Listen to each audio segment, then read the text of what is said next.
A esta actividad que organiza el Ateneo Republicano de Andalucía a raíz de todos los acontecimientos que están ocurriendo en Palestina, y Nuria Roldán, que está ahí en el centro de la mesa, profesora de filosofía, es la que va a presentar a los ponentes, a los dos que van a hablar, y luego habrá un coloquio. De modo que, Nuria, tienes la palabra.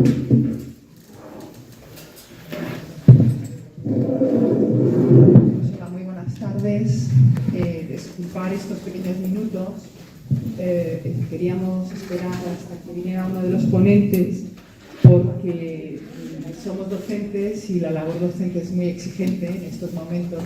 Entonces, Nikos, que es nuestro experto en geopolítica, más o menos, en Oriente Medio, viene directamente de una reunión con padres en el Instituto IES Cantillana, que es donde somos docentes ambos. Entonces, bueno, pues primero agradecer, ¿no? Yo creo al Ateneo que ha estado ágil, ¿no?, a la hora de montar este acto, siempre consciente, ¿no?, de lo importante es que haya una divulgación y un conocimiento más extenso, más apropiado de las cosas, no quedarnos en la mera superficie. Entonces yo creo que es un gran acierto por parte del Ateneo estar siempre presente y en este caso agradecer la presencia de la Asociación de Apoyo al Pueblo Palestino, porque bueno, sin ellos nos hubiéramos quedado desde luego muy escasos al hacer este acto. Entonces yo quiero decirle también la enorme generosidad de la asociación, porque cuando nos planteamos este acto yo planteé que convocásemos los dos y ellos me dijeron no, que convoque el Ateneo, entonces bueno, nosotros a sus órdenes, ¿no? Bueno, pues efectivamente, como un poco decía Sebastián, mi labor es simplemente presentar un poco el acto y luego moderar un poco el debate y la reflexión, que es lo que pretendemos que sea lo más amplio y profundo posible, ¿no? Yo solamente quería hacer una pequeña reseña de una afirmación que tuve la oportunidad de tener a Shlomo Ben-Ami, que fue en ese momento embajador de Israel en España, y entonces tuve la enorme oportunidad de ser alumna suya en el Instituto Universitario Ortega y Gasset, en mi máster de Relaciones Internacionales, y él decía algo que a mí me parece muy vigente estos días. Él decía que Israel no tendrá paz si los palestinos y el pueblo palestino no tiene esperanza. Yo creo que esto no se puede decir que sea más actual, más rabiosamente actual, ¿no? Entonces, bueno, hemos querido contar con la presencia de Nikos, que es un hombre que conoce el terreno, y no solamente es un teórico, una persona formada en el ámbito de la política internacional, sino que además ha ejercido como periodista en Oriente Medio, y al mismo tiempo tenemos a Rosario, que se ha dedicado al activismo de los derechos humanos tanto en el terreno como aquí, en este caso en Sevilla, o en España en general, ¿no? Entonces, bueno, hemos pensado que quizás Nikos podría comenzar con una pequeña presentación y luego después le daríamos la palabra a Rosario Granado, ¿vale? Sin más demora.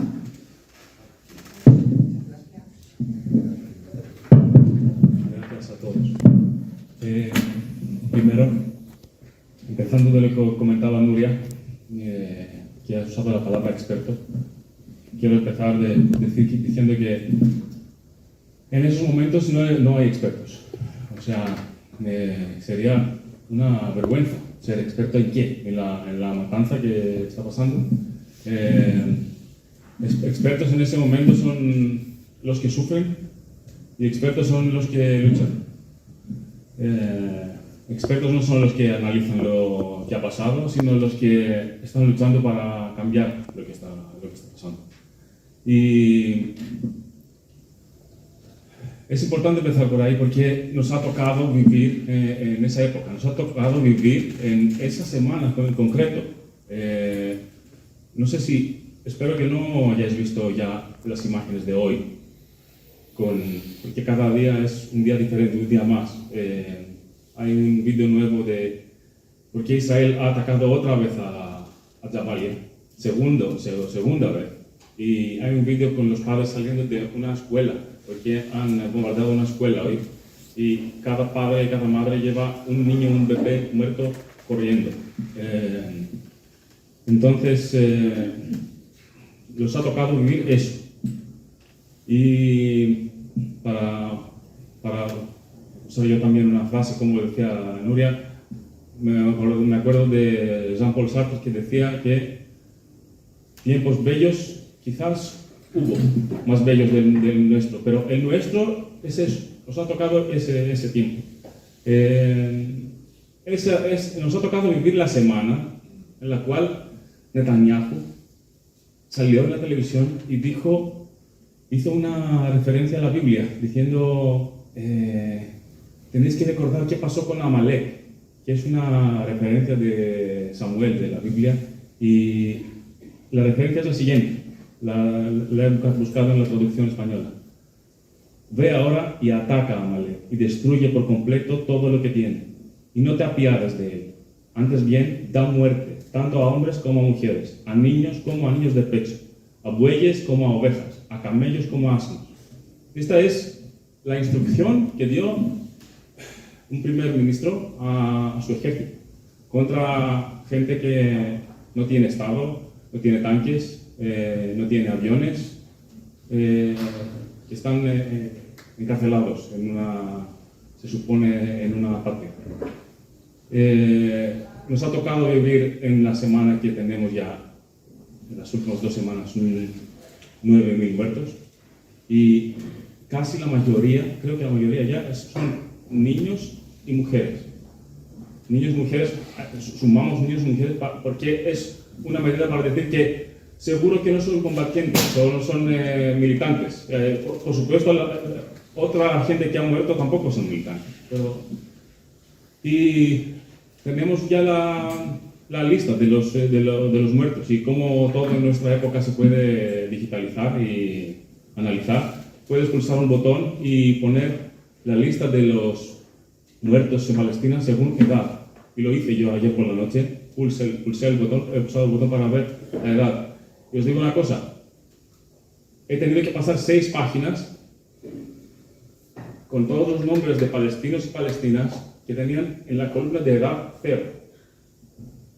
Después de las 6 páginas empieza la edad 1. Y hasta ahí pude llegar. Nos ha tocado vivir en la semana que el portavoz del ejército israelí que hizo el ataque a Jabalia el otro día, ayer, cuando le preguntaron qué pasó, dijo, fue un éxito, porque hemos matado un líder de Hamas. Y le preguntaron, sí, y las 400, 500 personas no sabemos que murieron con él. Y dijo, no pasa nada, estas personas sabían dónde están y dónde deberían estar, porque han recibido órdenes a moverse hacia el sur. Y la verdad es que recibieron órdenes a moverse hacia el sur y después Israel empezó a bombardear al sur. Y les dijeron, ¿qué pasa? ¿No habíais dicho que pueden ir hacia el sur? Y dijeron, no hacia el sur en general, hacia esta zona en concreto que se llama zona humanitaria. Zona humanitaria, la palabra correcta es campo de concentración, porque esto es lo que han dibujado en el mapa. Es un campo de concentración y lo llamaron zona humanitaria. Todos los demás pueden ser bombardeados.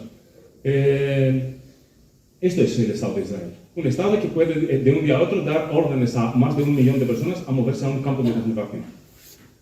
Y como sabemos, esta descripción de nuestra época, de lo que estamos viviendo, no se limita solo en Palestina, es algo aún más global. Tenemos la guerra en Ucrania que sigue, y esta vino después de la crisis de la inflación global, y esta vino después de la crisis de la pandemia, y pandemia vino cuando se suponía que iba a terminar la crisis económica, y por eso el título que han puesto, no veo el cartel por aquí, el título que han puesto al encuentro de hoy, los organizadores, es el conflicto Israel-Palestina dentro de un contexto de una crisis global, de una crisis mundial. Y esto, así tenemos que verlo. Ya se está generalizando una definición que dio hace unos años el economista Adam Tooze, que habla de la policrisis. Porque se trata de una policrisis, no se trata de una crisis, sino una crisis dentro de la otra que no termina con el anterior episodio. Algunos otros autores ahora están hablando de algo más profundo, que es una nueva época de catástrofe. Y comparan esta época de catástrofe con la primera época de catástrofe, que empieza con la Primera Guerra Mundial y termina con el final de la Segunda Guerra Mundial, aquellos 32 años.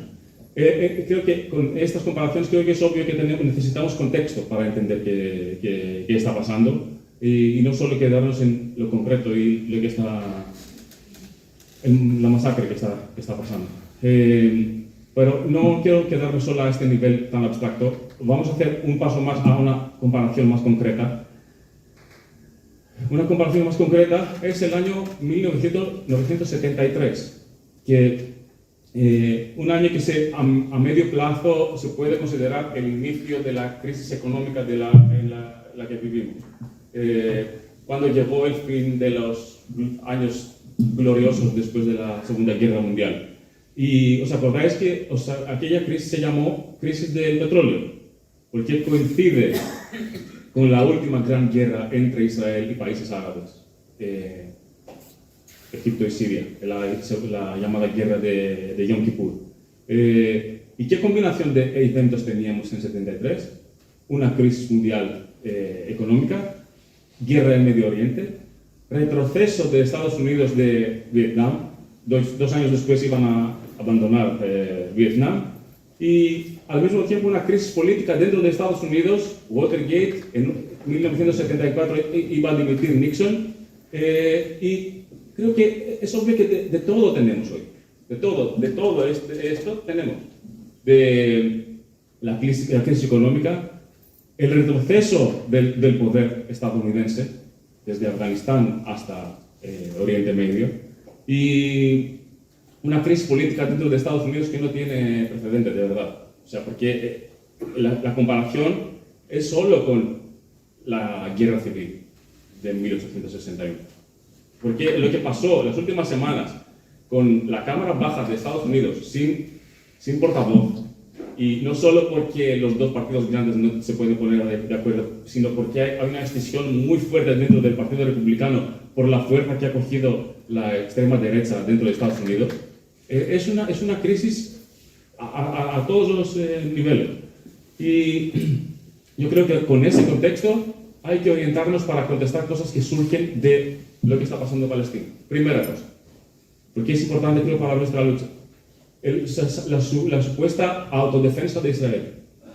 Creo que tenemos que tener claro, contestar que no hay ningún derecho a la autodefensa de Israel. Es una autodefensa de Israel significa derecho de Israel a matar. Porque el Estado de Israel, desde su nacimiento, fue un proyecto colonial. Un proyecto que su identidad es crear más refugiados, echar la gente de su tierra. Este es un proyecto que empezó incluso antes del nacimiento del Estado de Israel, en 1917, cuando con la declaración de Balfour los ingleses dijeron que sí, estamos de acuerdo con crear un Estado judío en Oriente Medio. En aquella época había una pequeña minoría de judíos que vivían en Oriente Medio. Pero sí, con la ayuda de los colonialistas, los usaron para masacrar la Gran Huelga de 1936, y estas mismas bandas de asesinas eran las que llegaron a 48 a hacer Nakba, echar más de 700.000 palestinos de su tierra. Y estas bandas asesinas se cambiaron de nombre en 1948 y su nuevo nombre era Ejército de Israel. Pero era la misma gente y el mismo mecanismo que masacró y creó centenas de miles de refugiados. Segundo asunto que tenemos que abrir con toda la gente que está buscando entender qué está pasando es que los palestinos no son terroristas, que la resistencia no es terrorismo. este ataque contra los palestinos no es nuevo, lo han vivido desde el nacimiento de Israel, pero con su lucha han conseguido superar este tipo de ataques. En 72, para llegar a la misma época, con lo que pasó en la Olimpiada de Múnich, otra vez los palestinos eran los terroristas. Nadie puede hablar con los palestinos, son terroristas. Pero pasaron, ¿cuánto? 15 años para que Arafat sea recibido en la Casa Blanca y firmar los acuerdos llegaron a 93 a firmar los acuerdos de Oslo. Por cierto, los acuerdos de Oslo, con los que nació, se supone, la autoridad palestina, tenían aniversarios. Nadie se acordó de este aniversario. Nadie está orgulloso de este aniversario. ¿Qué consiguieron con los acuerdos de Oslo? Tener un supuesto Estado palestino que sirve ¿para qué? Para dar excusas a lo que sigue haciendo Israel tantos años. El argumento de que la resistencia es terrorismo es un argumento colonialista que se ha usado contra todo tipo de movimientos contra el colonialismo. Los argelinos eran terroristas, en la India eran terroristas cuando luchaban contra los ingleses. Este argumento nos quieren convencer que tenemos que ser víctimas perfectas. Nos van a poner nota si como víctimas lo estamos haciendo bien. Y sí, los palestinos lo han hecho muy bien. Hago una comparación. En los últimos años, la proporción entre muertos de palestinos y palestinas israelíes es 20 por 1. 20 palestinos muertos para cada israelí muerto. No lo han hecho bien. Tienen que ser víctimas más perfectas. Incluso Hamas lo ha hecho bien. Hace 2-3 años hicieron ¿cómo se llamaban? Las luchas las marchas de la libertad que llegaron hasta el norte de Gaza con marchas. Hubo 300 muertos palestinos, 0 muertos israelíes. No eran víctimas perfectas en ese momento. Sí, pero llega un momento que no puede ser así siempre. No puede ser así siempre. Tercer asunto que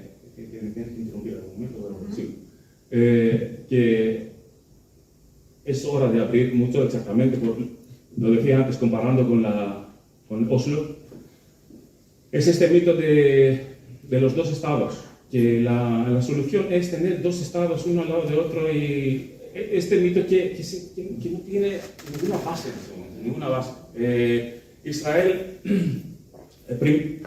Israel recibe solo la última ayuda que le dio hace 10 días Biden a Netanyahu. Le dio una ayuda, no me acuerdo cuántos miles de millones, para extra armamentos. Esta ayuda es mayor que el presupuesto de Jordania anual, presupuesto anual de todo el país. Vamos a tener, va a pensar alguien que un Estado como Israel, que recibe la mayor ayuda militar de Estados Unidos y todo el mundo, va a tener al lado un Estado palestino que va a mendigar, y esto va a ser una relación de equilibrio. La historia de que la solución son los dos Estados es una historia también de división que viene del colonialismo. Es la historia de que cómo pueden convivir las comunidades en Irlanda. Vamos a partir Irlanda en dos. ¿Cómo pueden convivir las comunidades en la península de la India? Vamos a partir en la península en 2 y 3, ahora Bangladesh, Pakistán y la India. Y la respuesta por nuestra parte tiene que ser que el problema es el Estado de Israel, que es un Estado que excluye. Es un Estado, perfectamente podrían volver los refugiados en su tierra, pero es la naturaleza del Estado de Israel que dice que no pueden volver los refugiados aquí, que no permite la convivencia. Entonces, sin lucha contra el Estado de Israel tal cual, no podemos imaginar una paz real. Dime el tiempo, porque creo que es largo. Eso son menos 20. Quiero decir dos cosas más para el contexto. Creo que dos cosas que tenemos que tener en cuenta, creo, para entender el momento en lo que ha pasado todo eso, es primero que estamos en un momento que es el retroceso del control estadounidense en la región, en la zona. Perdieron su proyecto en Irak. Hicieron un ataque masivo en 2003 y perdieron. No controlan lo que pasó. Digo un ejemplo solo. Estos días tienen la cara de decir que Hamas es como ISIS, es como el Estado Islámico. Y el Estado Islámico lo echamos de Irak, lo echamos de Mosul. No se acuerdan no quieren decir ni quién lo echó de Mosul.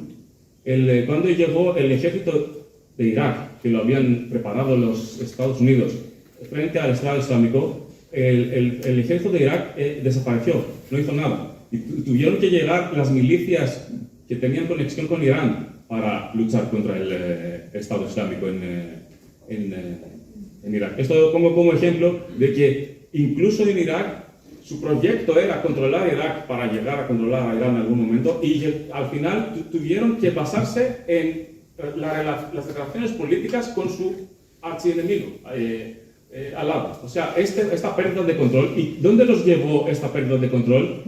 Que tiene que ver con la Palestina. Los llevó a abrir escenarios de dar más espacio a las fuerzas regionales. Porque esas fuerzas también lo estaban buscando este espacio. Y ahora tenemos Arabia Saudí, Emiratos, Egipto e Israel dentro de todo eso, buscando su propio espacio en la región. Y los acuerdos de Abraham, que empezaron con Trump y su yerno, el plan Kushner, como se llamaba, decían que los estados árabes de la región tienen que reconocer a Israel, y esto nos iba a llevar a una paz en Palestina. ¿Qué tipo de paz? ¿Cómo lo imaginaban ellos? Que la autoridad palestina se va a quedar a un lado, va a aceptar todo lo que está haciendo Israel, y van solo a pedir dinero cada 2 por 3, y el pueblo palestino se va a convertir en un pueblo de mendigos, y va a ver solo cómo vienen las inversiones de Arabia Saudí y de los Emiratos junto con Israel. Y esto no ha funcionado, y tenemos que agradecer al pueblo palestino su resistencia, porque no ha funcionado, porque este tipo de estabilidad no la dejó pasar. Dijeron que no nos vamos a convertir a eso. Somos un movimiento que sigue luchando por su tierra, y vamos a seguir siéndolo. Y esto último crea aún más inestabilidad para todos los regímenes de la zona. Y esto es, creo que, lo más importante, y ahí donde podemos ver la esperanza. ¿Por qué? Mirad las imágenes, para mí son las imágenes con más esperanza de todas. Las imágenes de la Plaza Tahrir en el Cairo, donde por primera vez, después de la represión brutal del régimen de Sisi, salieron otra vez gente a manifestarse por Palestina. Y esta es la fuerza del pueblo palestino, de su movimiento tantos años, que funciona como el alma cuando se pierde todo tipo de alma. Y dijeron, no, ahora vamos a salir otra vez. Y esto crea inestabilidad y miedo a Sisi, a Jordania, incluso a Marruecos, que se hizo una manifestación enorme hace 10 días, y a los regímenes como Arabia Saudí y los Emiratos. Y, perdón, última cosa sobre aquí, nosotros, y paso la palabra, es que no es solo ahí la zona. Estamos aquí, tenemos una Unión Europea que participa en todo eso. Y no solo Unión Europea sin nombre, sin apellido. Tenemos a Josep Borrell, que es voy a decirlo, es archiasesino, de verdad. Tenéis que ver todos los días qué está diciendo y qué está haciendo. Entré ayer por la noche a su Twitter, a su cuenta de Twitter, y las últimas referencias a Palestina son señor Putin tiene que saber que no nos vamos a desorientarnos por lo que está pasando en otros sitios. O sea, ahí. Segundo, después de Jabalia, empieza y dice, estoy muy triste por lo que pasó en Jabalia, muy triste, con 500 personas, esto es, porque hemos dicho que apoyamos el derecho de autodefensa a Israel y seguimos apoyándolo, pero hemos dicho sin muchas víctimas. Esta es el nivel de la Unión Europea a este conflicto que está pasando, es ese. El Borrell, que hace unos meses había dicho que el mundo es una jungla y aquí somos los jardineros, y los jardineros tenemos que llegar donde está la jungla para poner orden. Vemos qué significa jungla y qué significa jardineros. Por su parte, eso quiere seguir y nosotros tenemos que pararlo. Y corto aquí.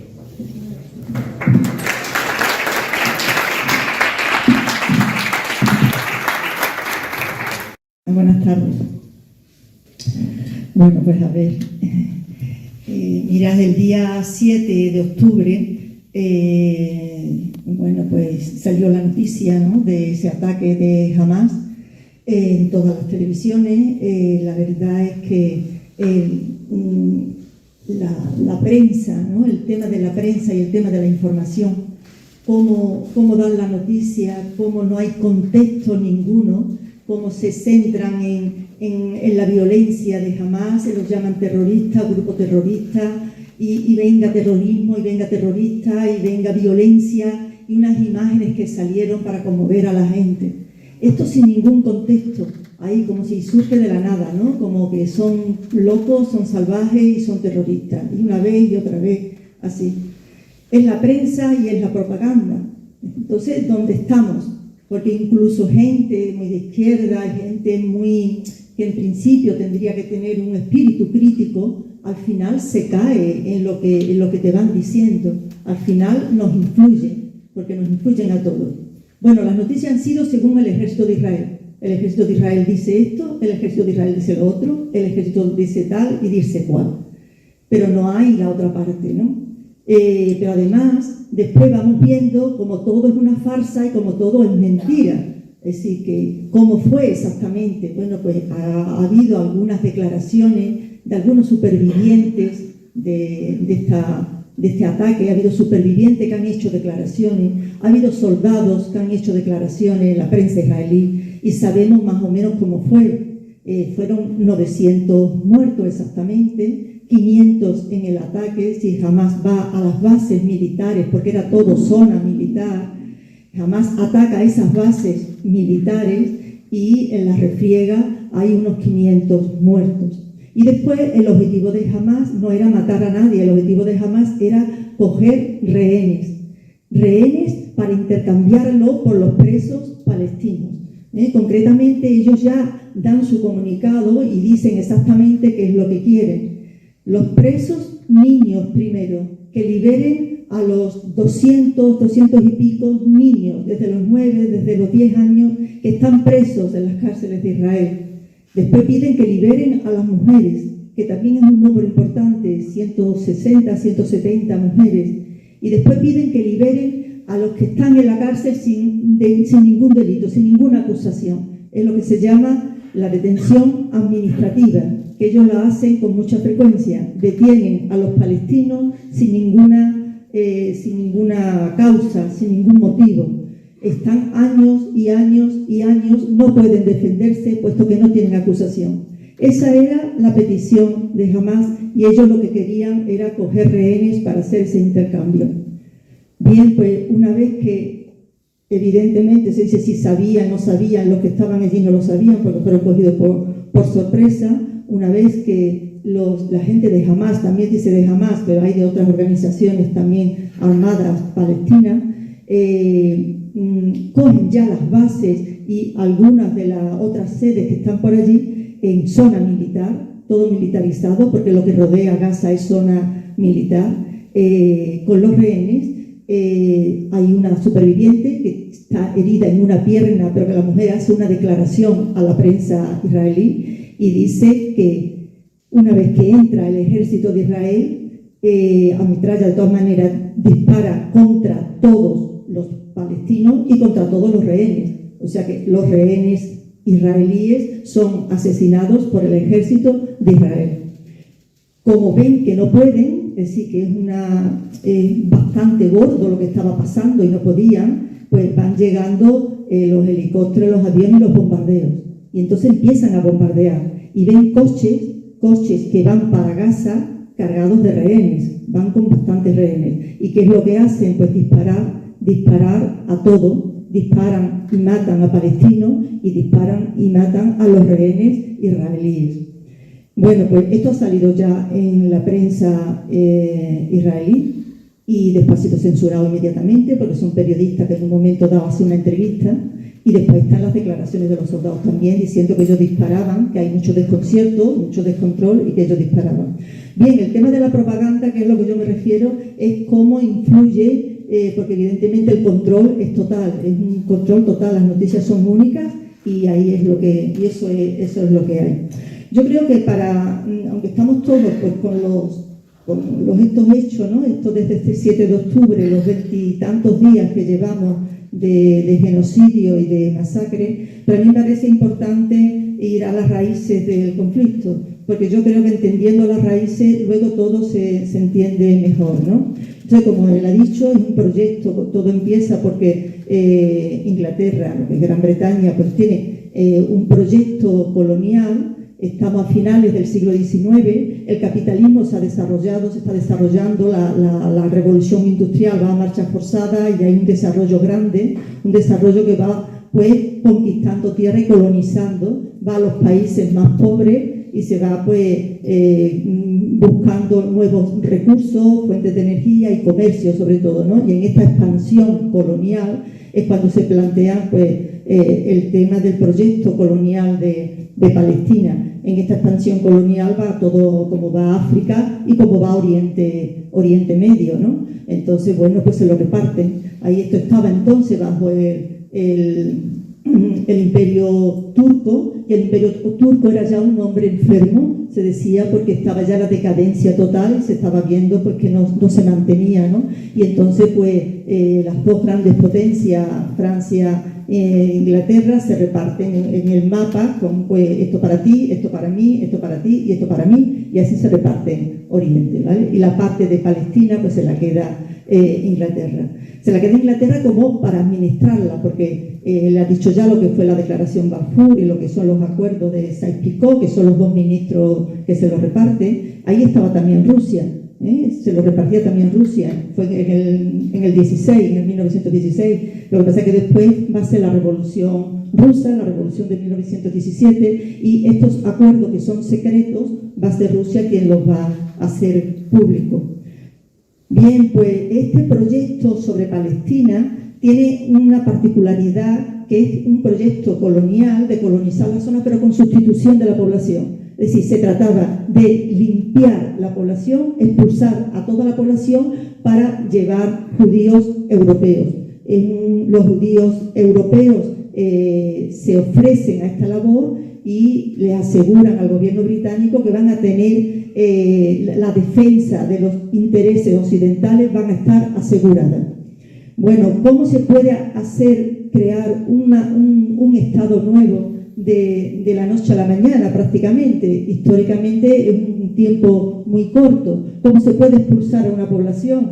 Expulsarla de sus casas, de sus viviendas, evidentemente, bueno, yo le he dicho, son 700.000 palestinos los que son expulsados, pues con mucha violencia, que eso habría que ir viendo todo lo que fue ese proceso de violencia para expulsar a esa población, para robarle la tierra y robarle y llevarlo a campos de refugiados.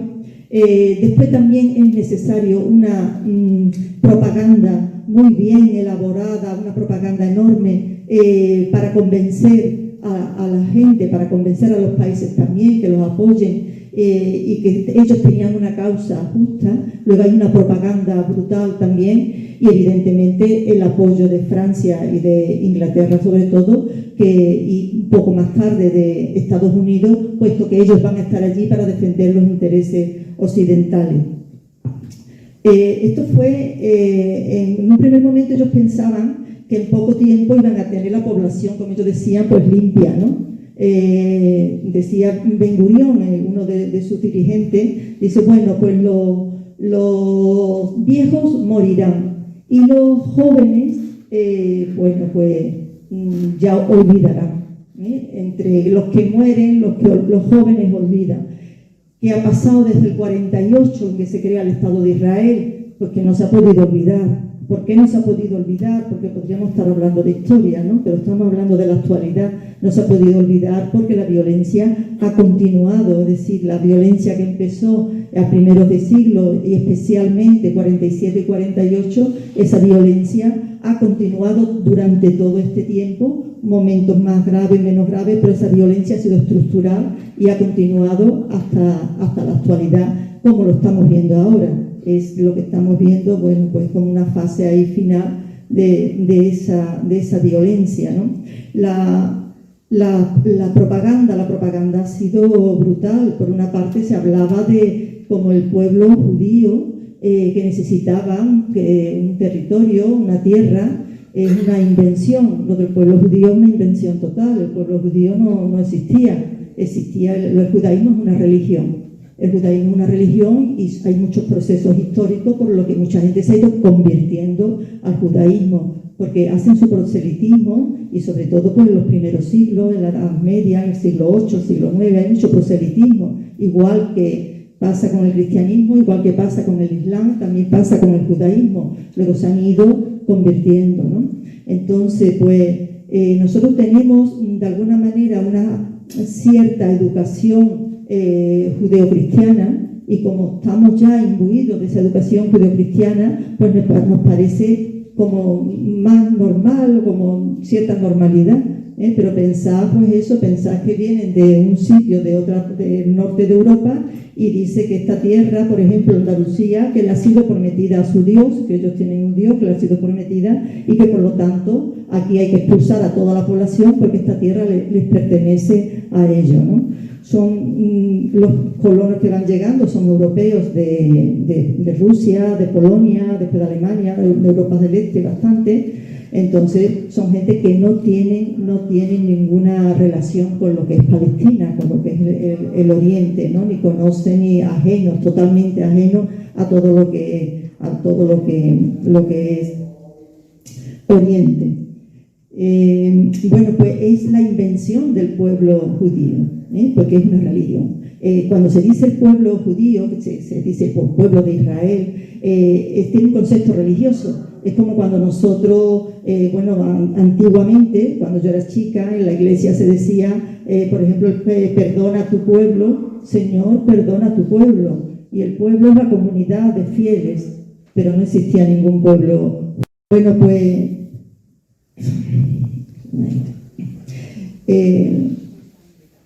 sí, pero tenía la idea. Tenía la idea y se me ha ido. Bueno, pues sí, la propaganda bueno, dejo esa idea y si después hay debate o después hay, pues a lo mejor después se me viene, porque hay ideas que yo las estoy diciendo porque creo que son importantes para llegar un poquito a las raíces del conflicto. Bueno, el tema de la demografía, que era un poco, es fundamental, es decir, cómo ellos de tener una pequeña comunidad, que eran unos 4.000, 5.000 judíos autóctonos que sí que vivían en Palestina, que era el pueblo originario, eran palestinos, eran judíos palestinos, cómo van a ir las distintas, ellos les llaman aliyah, que son oleadas, de cara a que en el año 48 tuvieran el máximo posible de población. Lo que siempre ha tratado Israel es tener el máximo de tierra con el mínimo de población originaria, y esa tierra es poblarla con colonos. Evidentemente, la vida de los palestinos, el Estado que se crea después del 48 con el apoyo de las grandes potencias, es un Estado de apartheid, es un Estado pues, que se puede comparar con el Estado de apartheid sudafricano, porque tienen leyes distintas. Los palestinos tienen distintos estatus, viven de distinta manera, según sean, por ejemplo, la población de Gaza, pues sabemos que llevaban 16 años cercados, asediados, sin tener pues, posibilidad de entrar, de salir, entrando los alimentos con cuentagotas, entrando las medicinas sin poder entrar también, con el agua no potable, la electricidad, o sea, sin electricidad, en unas condiciones inhumanas. Se decía, bueno, ya hace tiempo que se decía, cuando llegue el año 20, Gaza será inhabitable. Bueno, pues Gaza estaba siendo realmente inevitable. Muchos niños morían del riñón y morían Entonces, pues esa es la situación.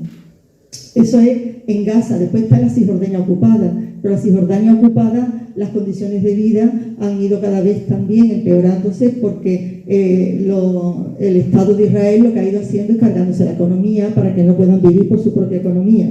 Es decir, Palestina no ha sido pobre, Palestina no ha sido un país pobre, no ha necesitado ayuda de nadie, porque ellos tenían recursos suficientes para vivir, pero el Estado de Israel se ha encargado de ir bombardeando todas las fuentes, ¿no?, que le permitían vivir, tanto el ganado como los campos, como los invernaderos, como las pequeñas industrias, todo ha sido bombardeado. Pero además ellos están en Cisjordania también con un muro, y hay muchos pueblos que tienen su muro, de manera que no pueden entrar y salir nada más que a discreción del ejército. Esto es muy difícil para que la economía funcione, porque para que haya economía tiene que haber posibilidad de desplazamiento, cosa que no lo hay.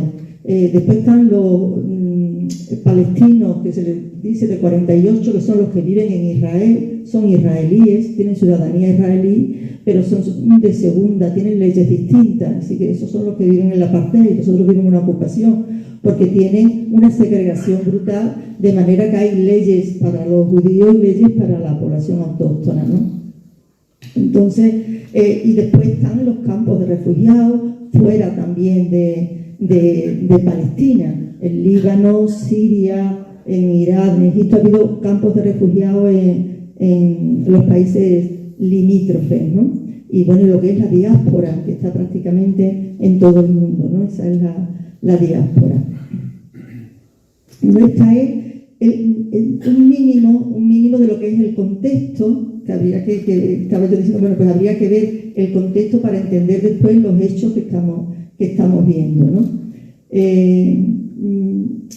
Para que veáis la violencia que se ha ejercido, la propaganda y el apoyo de ahora mismo más de Estados Unidos y de Europa.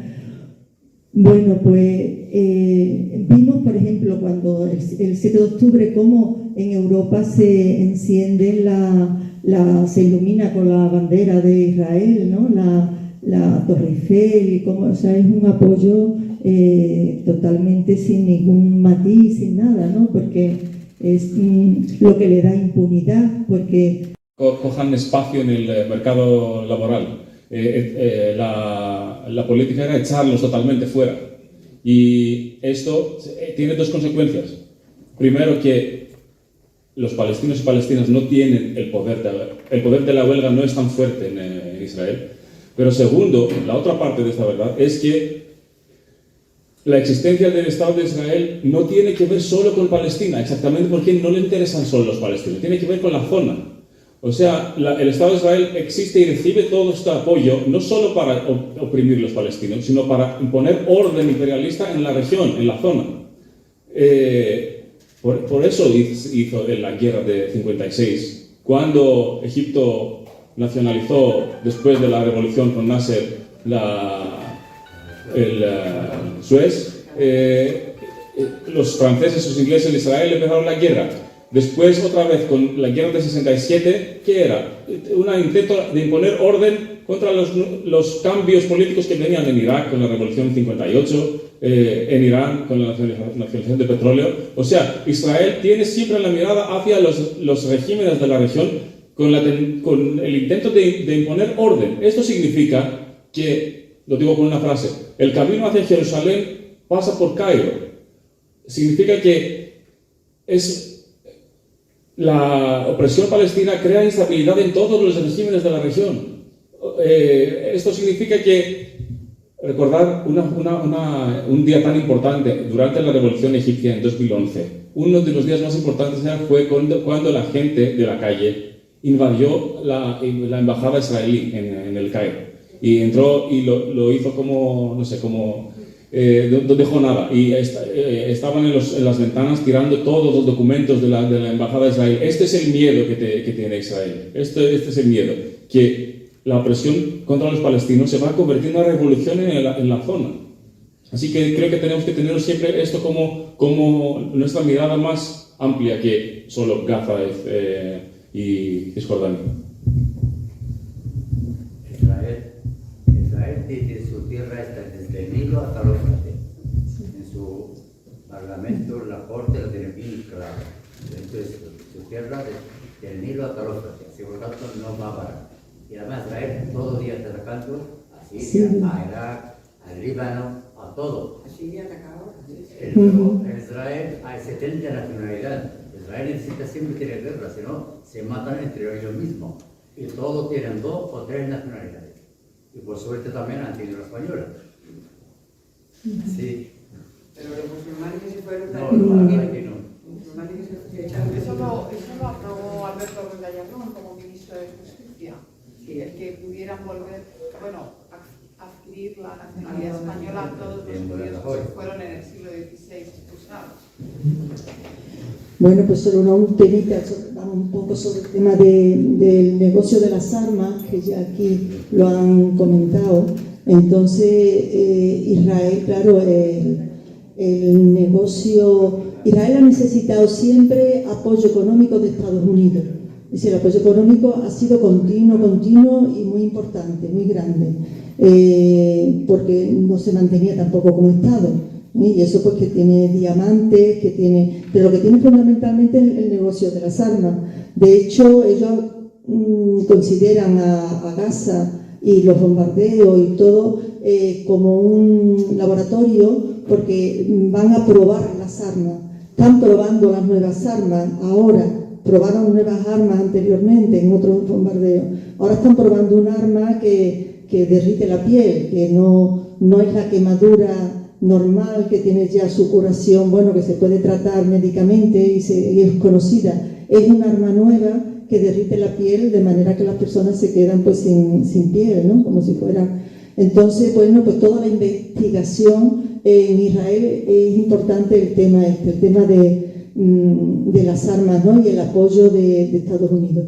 Bueno, pues a pesar de que es un ejército de los más sofisticados y un ejército potente, a pesar de eso, ahora viene la noticia de que el 80% de las armas que se están utilizando ahora mismo son de Estados Unidos.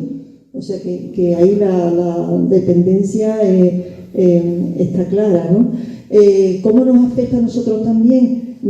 Hay que tener en cuenta que la policía, los medios de represión de manifestaciones, los medios de control de la población, todo eso es Israel el puntero. Es decir, que tanto en América Latina como también en otros países y en Europa, los cursos de formación para la policía, los entrenamientos, los nuevos métodos, las nuevas técnicas que ellos tienen para controlar a la población parten de Israel, ¿no? En gran medida, ¿no? Entonces, bueno, pues que lo tengamos en cuenta porque nos afecta también este tipo de policía que se está viendo ya en Europa, que antes no era así, ¿no? Este tipo de policía también en Estados Unidos, pues que te matan, te ponen la rodilla encima y te asfixian, ¿no? O, en fin, que los métodos represivos están siendo más sofisticados y bastante más fuertes. Israel tiene aquí un aspecto importante en cuanto a lo que es el negocio,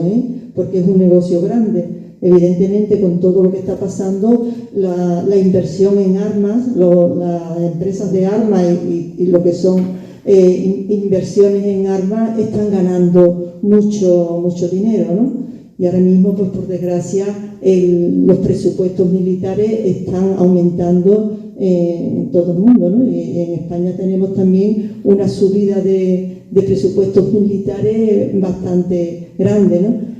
No por necesidades nuestras, sino porque evidentemente estamos pues sin esa independencia ni soberanía, ¿no? Sino que son órdenes que hay que cumplir, órdenes que llegan de Estados Unidos, de la OTAN, y hay que cumplirlas. Entonces, pues los presupuestos van subiendo de forma, bueno, dijeron estaban en un 1 y ahora pues van hacia 1 y pico, va a ir subiendo hasta un 2, pero ya han dicho que no se va a quedar en el 2%, sino que eso va a ir subiendo también, ¿no?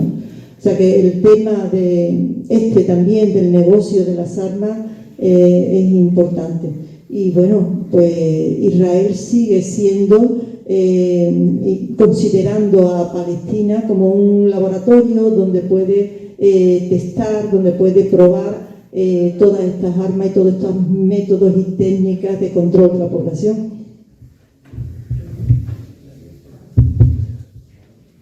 Bueno, pues Julio. Yo veía simplemente en el qué hacer, viendo el público que hay, no solamente aquí, sino incluso en todo el mundo, que parece que hay, pero vemos que no es suficiente, ni mucho menos, una posibilidad de ampliar el foco. Has mencionado las armas, ¿no? Las armas son el mayor negocio de Occidente, ¿bien? Por sí mismas, por lo que cuestan y hay que pagar, y por el poder que ejercen a la hora de negociar condiciones económicas, de recursos y demás. Y por otra parte, yo lo he dicho repetidas veces en los espacios de calentamiento global, son la causa fundamental más dañina al medio ambiente que hay ahora en el mundo. Yo creo que habría que unificarse y de establecer que el denominador común del problema, sin citar a los países digamos afectados, porque eso no vende, pero bueno, también se puede citar y hacer alusión concreta a los lugares donde están haciendo esos efectos dañinos, pero digamos convertirlo en un mantra de que las armas y su uso están produciendo nuestra muerte. No podemos pagar las armas ni por el coste ni por las consecuencias. Y yo creo que hay mucha gente que está muy mediatizada por la propaganda sionista y anglosajona, diría yo también, vendiendo el tema de Israel, pero el pacifismo podría reventarse y crecer de una forma bastante exponencial si se habla sobre las armas. Porque ahí el egoísmo nos cuenta a favor nuestro, es decir, podemos pagarlas, ¿qué nos perdemos al comprar y al usar las armas? Y yo creo que por ahí se podría conseguir masificar. Hay que acordarse cómo fracasamos de éxito en la época del no a la guerra, ¿no? De repente la gente dejó ya los ansiolíticos que crecieron exponencialmente, y yo creo que ahora están usándose de forma masiva. La gente empezó a salir a la calle desorganizada, pero masiva, diciendo ya está bien, no podemos soportarlo más, ¿vale? Eso le dio sin ningún mérito las elecciones a Zapatero, y por eso digo fracasar de éxito. Quizás sí tengamos que polarizar la situación en ese enfoque y saber organizar luego y colaborar con la organización para que sea posible un cambio. Nada más, gracias. Yo lo último que me voy a decir es como un país como Israel, con tantos conocimientos sobre seguridad, ha podido pasar lo que ha pasado. ¿Eso está claro o no está claro? Y luego lo de los armamentos no solamente se ponen armamentos nuevos, sino que se gastan los que están caducados.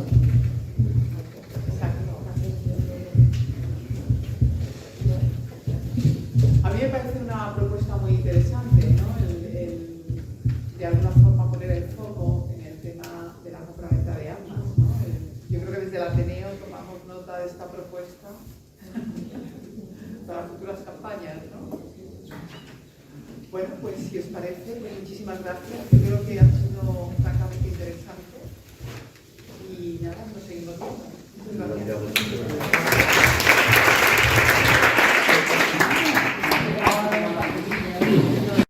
O sea, que no se andan con chiquitas, sino que inmediatamente es asesinato, asesinato, asesinato. Es grupos terroristas que después, como él ha dicho, van a formar el ejército terrorista, pero que además uno de los que interviene en el asesinato del príncipe Bernadotte va a tener también una responsabilidad de gobierno, va a coger un cargo importante en el gobierno de Israel, ¿no? Entonces, pues bueno, esta es la situación. Evidentemente, bueno, pues ya vamos a ir terminando, ¿no? Pero cómo nos afecta a nosotros y cómo nos afecta a todos, ¿no? Si acaso yo creo que en el debate mejor pues podemos ir viendo por no extenderme más.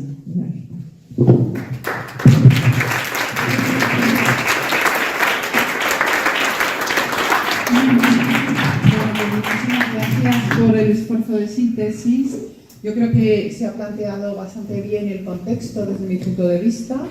Se ha hecho referencia también, por otro lado, a esa posible solución que, entre otras cosas, plantea el gobierno español actual, que es la existencia de los dos estados. Y, por otro lado, yo creo que Rosario nos ha dado una panorámica, no solamente histórica, sino de la propaganda, de cómo se crea ese, si me permites, ese estado medieval. Es decir, es como si en España dijéramos solamente pueden ser españoles aquellos que son cristianos viejos, ¿no?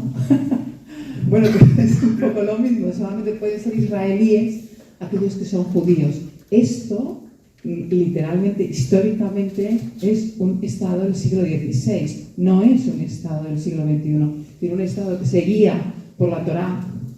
Es como los llamados estados islámicos que se guían por las leyes islámicas, ¿no? Era algo que ocurría en España o en la península ibérica durante los reyes católicos, ¿no? Es decir, es exactamente lo mismo. Pretender eso y ser un estado democrático del siglo XXI es una cosa, digamos, bastante contradictoria. Entonces, yo creo que la complementariedad que hemos pretendido queda, yo creo que francamente bien explicada, bien expuesta, y abrimos el debate a todos ustedes.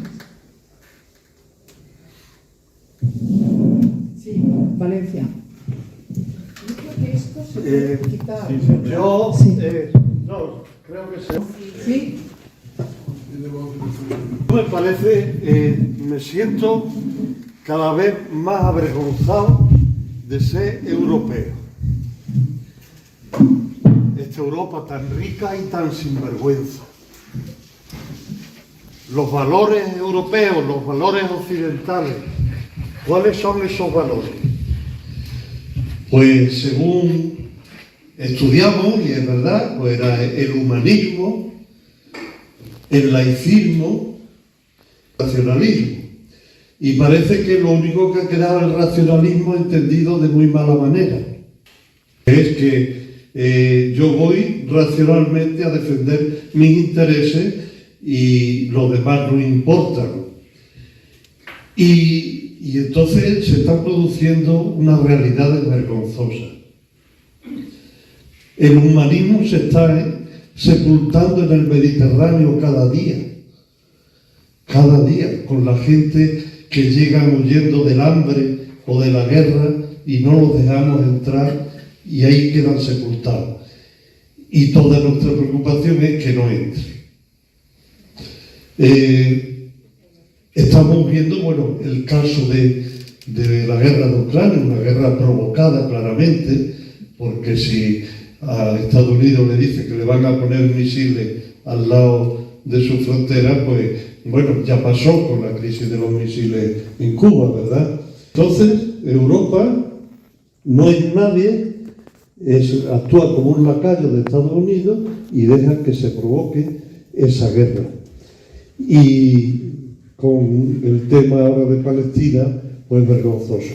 Estamos viendo que los pueblos están con Palestina, están con las víctimas de esa barbarie inhumana.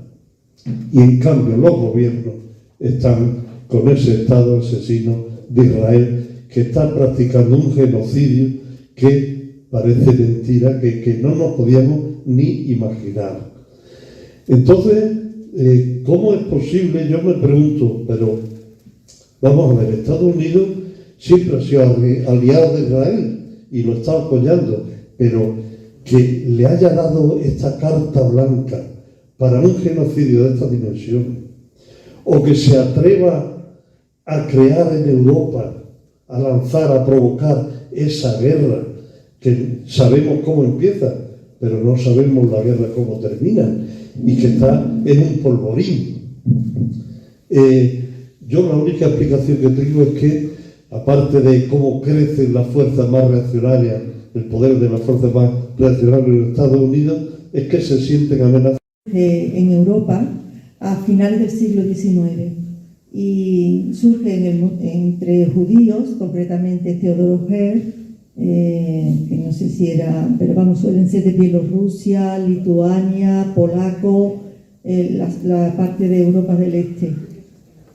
Sí, entonces lo que pretenden ellos es la vuelta a Israel. Bueno, lo que ellos consideran que debe ser el Estado de Israel, que entonces era Palestina. Es decir, ellos preconizan que todos los judíos del mundo vayan a Palestina, expulsar a la población y crear allí un Estado judío. En la declaración Balfour es cuando Inglaterra le da el visto bueno, digamos, para hacer lo que le van a realizar, porque necesita una potencia, porque un proyecto de esta envergadura necesita una potencia que esté detrás y que lo apoye. Entonces hay ahí una unión de intereses entre los judíos sionistas, partidarios de crear un Estado judío en Palestina. Hay parte de la comunidad judía de todo el mundo que están en contra de esto, que no son sionistas.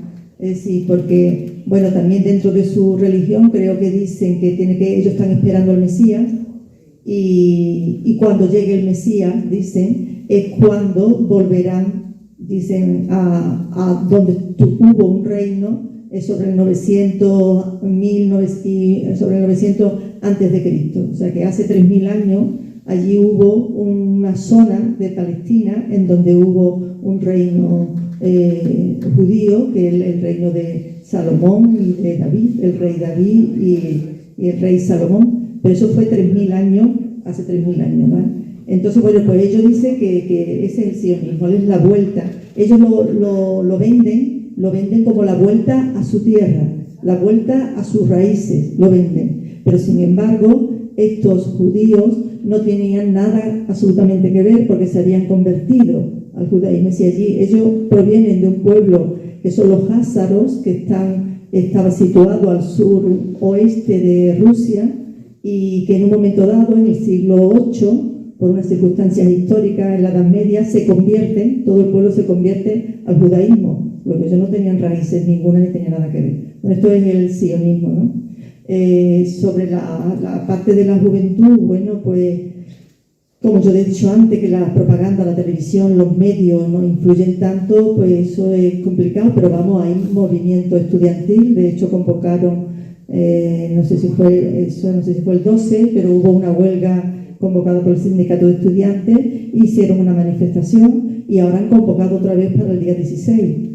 Creo que es el día 16 cuando han vuelto a convocar huelga estudiantil. Entonces, pues bueno, tenemos el antisemitismo, que no nos deja tener nuestro espacio en la economía, y tenemos también estos radicales que no podemos controlarlos. Y así el sionismo es fruto de estas dos presiones, que llega a esta minoría judía de la clase media a decir que la solución es un Estado nuestro. Un Estado nuestro. Porque ¿cómo controla los capitalistas en todo el mundo teniendo estados suyos? Vamos a tener uno nuestro.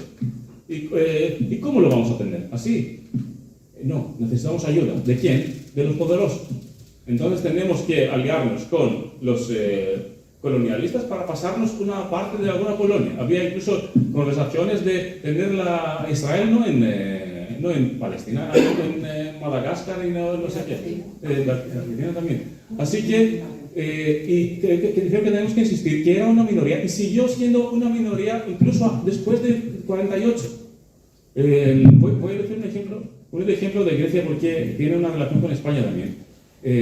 La primera organización socialista obrera en Grecia no tenía un nombre. En Grecia, lo que hoy llamamos Grecia, era Imperio Otomano.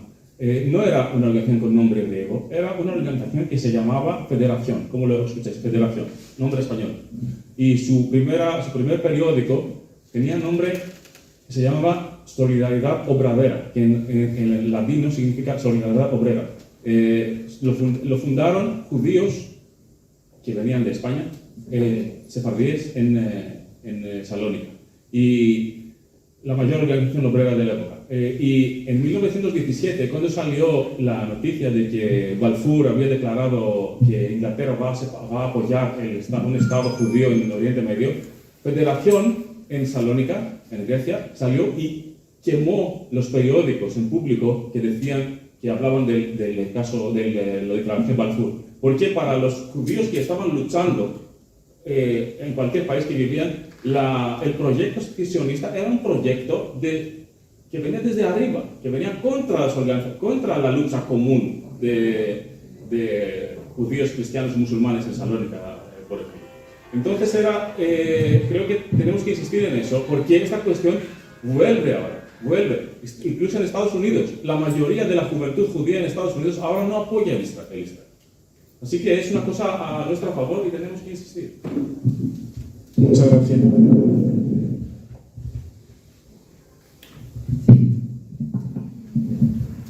Si decís vuestro nombre, pues así Sí, nos podemos dirigir a vosotros. Te voy a recomendar un artículo que ha salido en El Salto hace unos días, que se llama El Boom, los socialistas judíos que no sionismo. Venía a explicar lo que estaba explicando el compañero. El Boom son las siglas de la Unión General de Trabajadores Judíos de Lituania, Polonia y Rusia. Y ese era el movimiento socialista judío que era mayoritario en toda la comunidad judía en esos países que entonces eran parte del Imperio Ruso. Como ha explicado el compañero, el sionismo era un proyecto absolutamente minoritario, pero claro, ¿por qué triunfa? Porque conecta con la pretensión colonial de una gran parte de la clase alta, de la élite europea, de decir que la causa palestina es la causa de los derechos humanos. La causa palestina no tiene nada que ver con lo que nos pinta la televisión. Forma parte de la causa de los derechos humanos y no es casualidad que Israel ataque a las organizaciones humanitarias, no es casualidad que ataque las instalaciones de la UNRWA, no es casualidad todo eso. Que ataque los hospitales, que ataque las escuelas, que ataque los suministros de la UNRWA cuando están intentando llevarle agua, combustible, alimentos a la gente, lo poquito que entra. Entonces, desde mi punto de vista, la movilización es un arma fundamental, pero la difusión y la formación también, porque nos estamos encontrando que la gente está siendo, pues, de alguna manera manipulada. Hoy día, por ejemplo, no sé si habéis visto el programa de Todo es Mentira, prácticamente una hora, el portavoz del ejército israelí, una hora hablando en televisión. Una hora. Es que es increíble la manipulación de las mentes, ¿no? La idiotización de la sociedad, ¿no? Hay un librito que se llama La historia oculta del sionismo, que te recomiendo, de un judío antisionista norteamericano. Lo puedes encontrar en mi blog, se llama enloaltodelmonte.net. Hay una parte que se llama libros, ahí te lo puedes descargar gratuitamente. Ese libro es muy aconsejable. La historia oculta del sionismo, que va explicando desde el principio hasta ahora pues lo que es ese proyecto colonial, racista, antidemocrático, fascista de extrema derecha.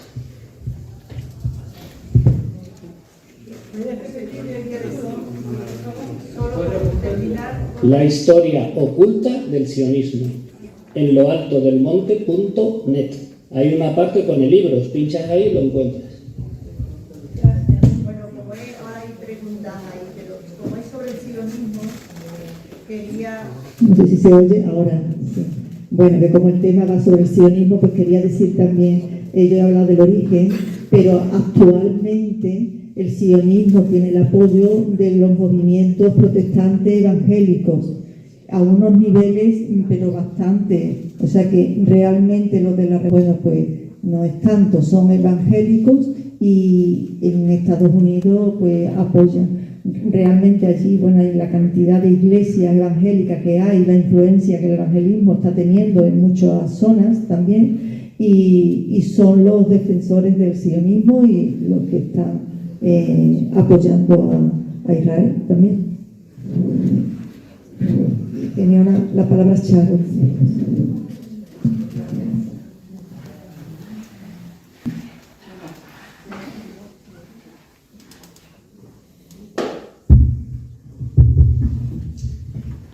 Buenas tardes. Bueno, primero las gracias al Ateneo por haber organizado esto, porque nos aclara muchas cuestiones. Yo no voy a preguntar nada más que voy a hacer una reflexión en voz alta.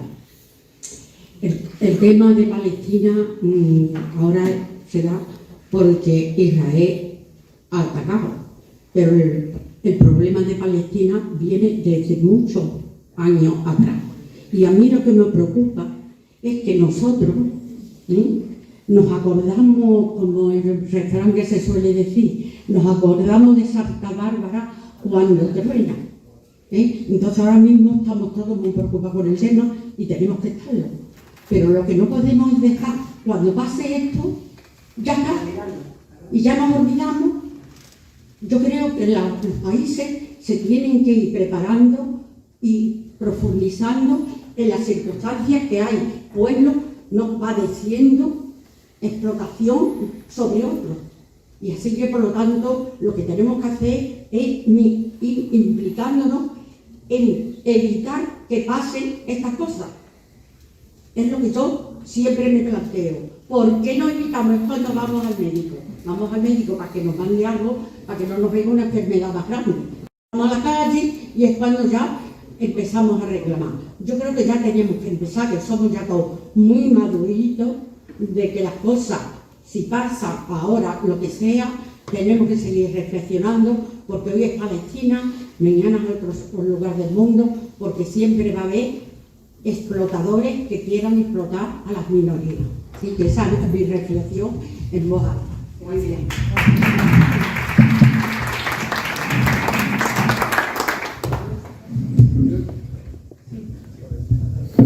Solamente decir que estamos muy centrados en el tema de Gaza y yo creo que merece mucho la pena centrarse en el tema de Cisjordania.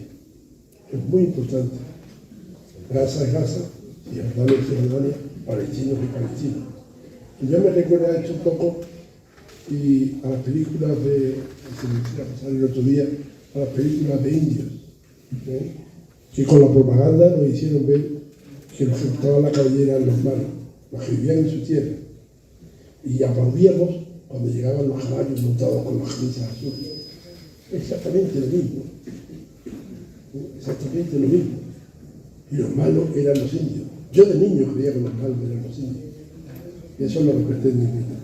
Por eso, además, repito, estamos centrándonos mucho en el tema de Gaza y yo, por lo menos yo, a partir de ahora, me estoy centrando un poco más en el tema de Cisjordania.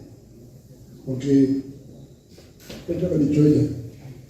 Ha tenido que explotar. Jamás. Como podría explotar cualquier pueblo, que ve morir todos los días. Yo soy padre y abuelo, y a mi nieto lo matan, según tu puta madre. Yo me hago de jamás o de jamón, o de lo que coño sea. A mí que me dejen de tontería. O sea, no podemos decir, es que yo le llamo Gazatraz, porque es un alcatraz.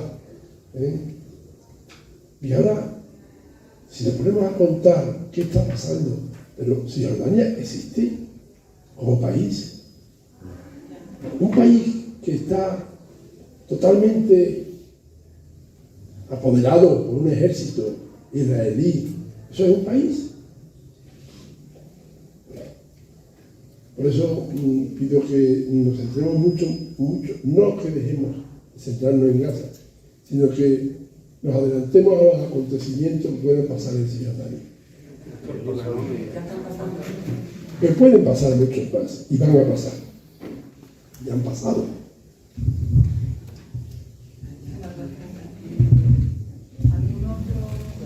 Voy a hablar yo también, que está aquí cerquita. Bueno, yo creo que tenemos que ir a las bases del conflicto y a las bases también a nuestras raíces, ¿no? Una pequeña cuña publicitaria, el sábado en la marcha Morón. Las bases. La generación Harsha que perdimos la esperanza, la ilusión, y creo que debemos volver a las bases del conflicto, de los conflictos, ¿no? Sabíamos la generación Harsha, lo digo porque el reportaje que el otro día se puso en la tele, la OTAN, o sea, la entrada en la OTAN, el desastre que nos supuso, o sea...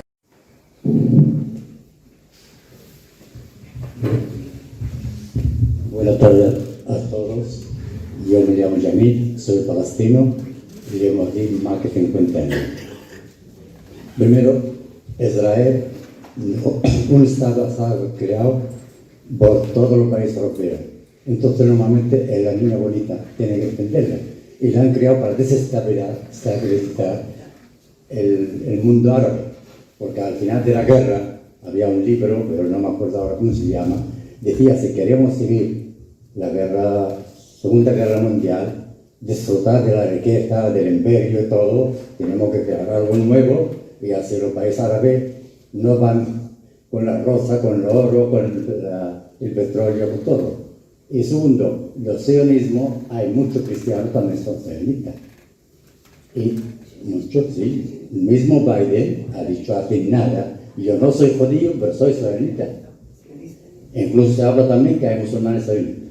Y tercero, por ejemplo, todos los colonos están armados. Hasta el niño de 11 años le lleva pistola. Ha salido muchas veces con la bicicleta y una pistola aquí. Con lo mínimo de los palestinos les disparan. Y como ha dicho aquí los compañeros Rosario, ahí en Palestina, raro el día que no maten 2 o 3 al día en Cisjordania, rarísimo. Ahora mismo han detenido casi 500 personas, así por así, ya está a la cárcel, sin derecho a nada. Y todo el mundo está callado.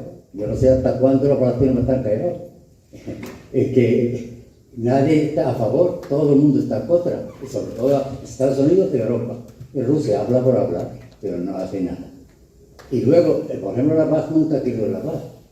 Cuando un presidente de Israel afirma la paz, al poco tiempo lo han matado, ellos mismos. Que no se llama, no es Rabin, no es. Lo que sea, es lo mismo. Y además, cualquier acuerdo de paz, cuando salen, rompen los papeles y empiezan de nuevo. Y los palestinos aceptaban el 10% de su tierra histórica. Tampoco.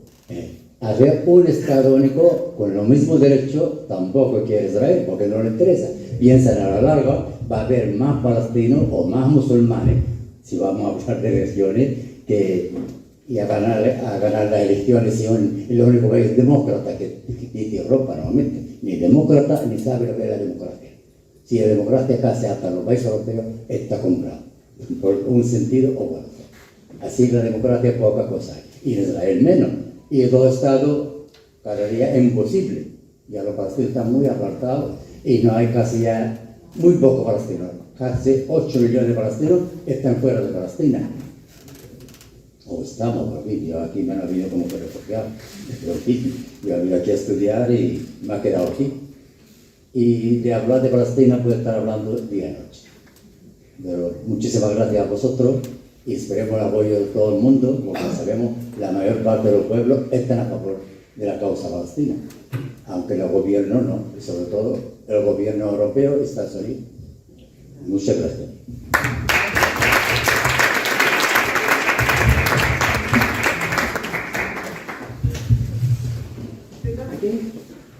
Prefiero hablar sin el micrófono. Se escucha bien, la verdad. Se escucha bien. Yo voy a intentar hacer 2 preguntas. La primera, y a la mesa, bueno, por las personas que se sientan con capacidad para responder. La primera es, ¿en qué medida? Una solución de 2 estados. Y entiendo también el argumento del primero que dices que no es lo que queríamos, han pasado 75 años desde que nació Israel y tenemos que tenerlo en cuenta, seguro. Pero así nos lo ha traído la historia, que el proyecto colonial israelí sigue. Y eso es lo que estamos viendo ahora mismo. O sea, Israel no es Australia, donde ha desaparecido el pueblo originario. Israel no es ni Estados Unidos, donde, digamos, la opresión de los nativos no es el centro de la existencia de Estados Unidos en este momento. Es un detalle, pero en Israel la opresión de los palestinos no es un detalle, es la esencia del Estado israelí. Es la esencia, es la razón por la que existe, la razón por la que sigue recibiendo la ayuda militar y económica de Estados Unidos, la razón por la que se construye todo el mecanismo militar, de justicia, de gobierno. Entonces es un proyecto colonial ahora mismo que estamos hablando. Entonces no podemos decir que, vale, ya llevamos 75 años con ese proyecto y lo vamos a dejar. Los palestinos no lo han dejado. Sí, existía otro camino, lo entiendo. Existía el camino que comentó la compañera antes, que pensaba Ben Gurión, que, vale, los viejos van a morir, los jóvenes van a emigrar y olvidar, y ya estaríamos en otro mundo. No estamos en otro mundo, estamos en el mundo donde Israel hoy mata 500 personas al día. Y esto es el Estado que, por mi parte, digo que tenemos que terminar con este Estado, de la misma manera que terminamos con el Estado francés en Argelia, con la misma manera que terminamos con el Estado colonial de los ingleses en la India, con la misma manera que terminamos con el Estado de apartheid en Sudáfrica. Entonces, el proyecto que podemos terminar con este mecanismo, ¿cómo vamos a terminar? Yo no lo sé. Por un camino podría ser que podríamos ganar el derecho de los refugiados a volver y crear un Estado común democrático, donde y esto significaría una solución, porque termina el sionismo. Otro camino sería, de verdad, que Israel debería perder una guerra y desmantelarse, y perder son caminos reales. No están en nuestra cabeza, pero son caminos reales que podría ser la solución de esta historia, pero seguro que no puedo imaginar solución en la cual Israel, que es este tipo de proyecto, va a aceptar un Estado palestino de manera igual al lado. Porque no puedo pensar ni la base de todo eso. ¿Qué tipo de relación van a tener este tipo de estados? ¿Qué derechos van a tener los refugiados? ¿Qué derechos van a tener los palestinos dentro de Israel? Lo dejo así.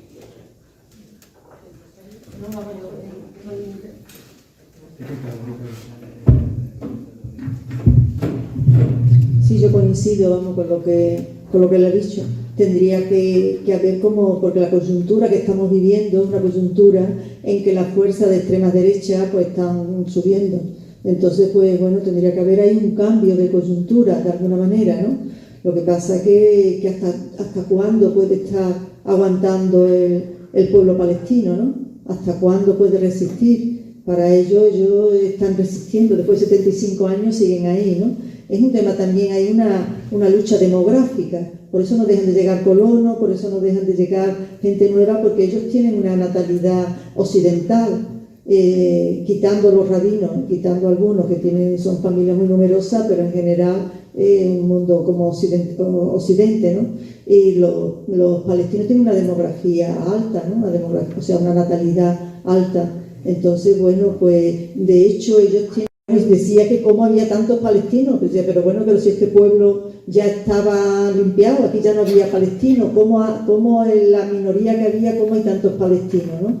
Entonces, bueno, pues es la resistencia, ellos están ahí, están resistiendo, y lo que habría que ver ese cambio de coyuntura que no se sabe, ¿no? Porque a veces puede estar muy lejana o a veces no puede, a lo mejor no. Pero bueno, podría ser. Y no lo sé, claro, el futuro es complicado y bueno, habrá que ver.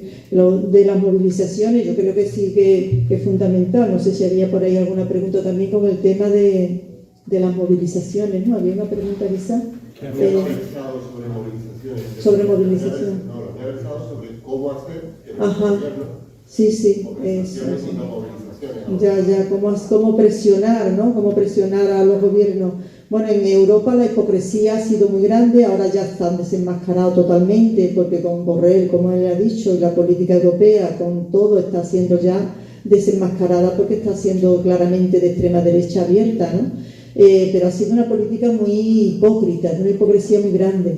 De hecho, hay muchas ONG europeas trabajando allí en Palestina. ¿Qué es lo que hacían? Bueno, pues proyectos, por ejemplo, de construcción de viviendas. Para cristianos. No. Proyectos de construcción de viviendas para cristianos. Bueno, hay muchos proyectos con dinero, sí, porque ya he trabajado. Pero vamos, en general, por ejemplo, España construyó el aeropuerto, con dinero español se construyó el aeropuerto en Gaza. Pero ¿cuál es el tema? Pues que España se gasta un dinero y ahora Israel inmediatamente lo bombardea y lo destruye. Yo también he estado edificios recién construidos con dinero europeo, Israel lo ha bombardeado y lo ha destruido. Había ONGs también de Estados Unidos. Bueno, pues lo mismo que financia, yo creo que ahí también está la cuestión económica y cómo mueven el dinero y cómo hacen negocios con la ocupación, porque han ido construyendo viviendas con dinero de Estados Unidos, pero después las máquinas bulldozer que van demoliendo las viviendas son también compradas con dinero de Estados Unidos. O sea que la hipocresía es muy grande. Entonces, concretamente en España, bueno, sé, el tema de los votos, evidentemente tendría que haber movilizaciones grandes que presionen al gobierno, pero hay que tener en cuenta la presión a la que se siente sometido el gobierno por parte de la Embajada de Israel, que eso es vergonzoso. Es decir, la Embajada de Israel tiene un poder enorme. De hecho, en el mismo aeropuerto, por ejemplo, de Madrid, está Israel controla. Y nosotros en una ocasión que mandamos una carta a la Embajada de Israel y otra carta al Ministerio de Asuntos Exteriores, entonces la presión de Israel es muy fuerte. Después ellos van cogiendo, porque ellos además tienen también una cantidad de influencia, porque van cogiendo muchos puestos importantes. Aquí la Junta de Andalucía tiene mucha influencia, o sea que la influencia es muy grande. Entonces está entre la presión, tendría que estar entre la presión de la Embajada de Israel y la presión de las movilizaciones y del pueblo español que esté ahí, o que estemos en la calle presionando, ¿no? Pero habría que presionar mucho, es decir, muchas movilizaciones que fueran muy numerosas. La represión es muy grande, la represión está siendo muy grande, y nosotros vamos un poco por el camino también de Europa. Estamos en Europa, pues vamos por ese camino. En Europa están prohibidas la bandera palestina, es decir, que en Alemania y en Francia la bandera palestina está prohibida, y están prohibidas las manifestaciones a favor de Palestina, y hay una represión enorme de los movimientos de solidaridad con Palestina. Eso es lo que hay, ¿eh? Entonces, bueno, ¿hasta dónde vamos a llegar? Porque lo que es la democracia europea, evidentemente ahora mismo no hay democracia, ¿eh? No hay posibilidades ni derecho de manifestación, ni de reunión, ni de expresión. Es decir, que las consecuencias, que uno de los temas también, cómo nos influye todo esto, nos está influyendo porque estamos perdiendo libertad, estamos perdiendo democracia, ¿eh? Aquí en España todavía no estamos manifestando, no tenemos ese problema, pero en Europa sí. En Europa está habiendo manifestaciones multitudinarias, pero que están siendo prohibidas. Así que la gente sale a la calle a pesar de las prohibiciones. O sea que hay una represión grande en toda Europa. Europa se ha alineado y hay una cantidad de multas, una cantidad incluso de gente detenida simplemente por llevar una bandera palestina.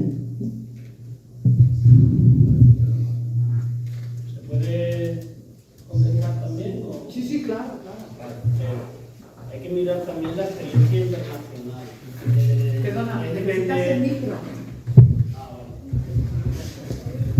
En el régimen de apartheid sudafricano también hubo una parte que se planteó en su momento de formar dos estados, las minorías africanas, los blancos, procedentes de los Boers y toda esta gente, pensaban que tenían derecho a tener su propio estado en Sudáfrica. Sudáfrica ahora mismo es un estado unido. y se acabó el apartheid. No el apartheid económico, que sigue existiendo, pero el apartheid político, la segregación racial, todo eso sí se acabó. Entonces, hasta los acuerdos de Oslo, la declaración fundamental de la Organización de Liberación de Palestina, el proyecto era una Palestina unida, democrática y no racista. ¿Eso qué significa? Significa que es posible un Estado binacional, con dos pueblos. No se trata de expulsar a los judíos al mar, no se trata de eso, se trata de que se establezca una democracia bajo el prisma de una persona, un voto por todo el mundo. Claro que sí, tiene que tener derecho a volver a su tierra, tiene que haber reparación de todos los daños que se le hicieron, tiene que volver a sus propiedades que fueron desalojadas y expoliadas, todo eso habría que hacerlo bajo la comunidad internacional. ¿Por qué? Porque el régimen de apartheid no acabó exclusivamente y solo por la lucha del pueblo sudafricano. No es así. El pueblo sudafricano se movilizó y hubo movilizaciones tremendas que costó sangre, sudor y lágrimas, torturas, humillaciones, años de cárcel. Nelson Mandela no solamente el pacífico, Nelson Mandela fue líder de un movimiento guerrillero del Congreso Nacional Africano y también hizo atentados y también hizo cosas. Vamos a hablar de todo, ¿no? La lucha armada también existió en Sudáfrica. Pero también hubo una campaña de solidaridad internacional brutal.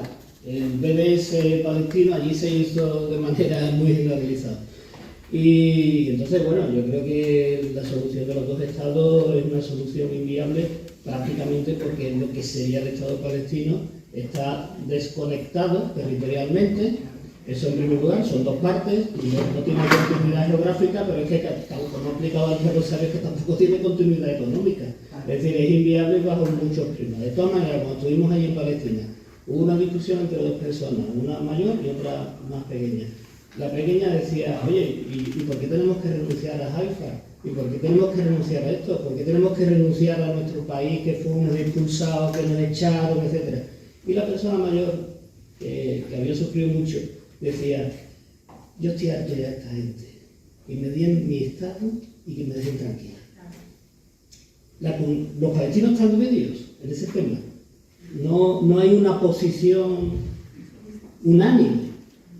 Hay gente que se agarra ya en la desesperación, que me den mi estado, que no quiero saber nada de esta gente, que lo único que saben es destrozar nuestras propiedades, matarnos, destrozarnos, etc. Y en esa polémica y en ese debate hay mucha gente también. Pero vamos, no estoy de acuerdo con los compañeros de la mesa. Creo que Nikos quería intervenir. ¿Hay alguien más entre el público? Tenemos la sala hasta las 9:30. Son las 9 ahora mismo, con lo cual, bueno, yo creo que tenemos tiempo para Rosario quiere intervenir No sé si estamos cansados, quería decir un argumento más, partiendo de lo que acabo de decir, compañero. La comparación con Sudáfrica y apartheid es útil, pero tiene una limitación, como en cada comparación. Una limitación es que el estado de apartheid se basaba en el trabajo de la población negra. O sea, sí. En el estado de Sudáfrica, digamos, lo digo de manera simple, la población negra era la población obrera y el poder que tiene la clase obrera era el poder de la huelga, el poder de la manifestación y todo eso que sabemos nosotros aquí también. En Palestina hay una diferencia, que el Estado de Israel no se basa en la mano de obra palestina. Y esto fuera...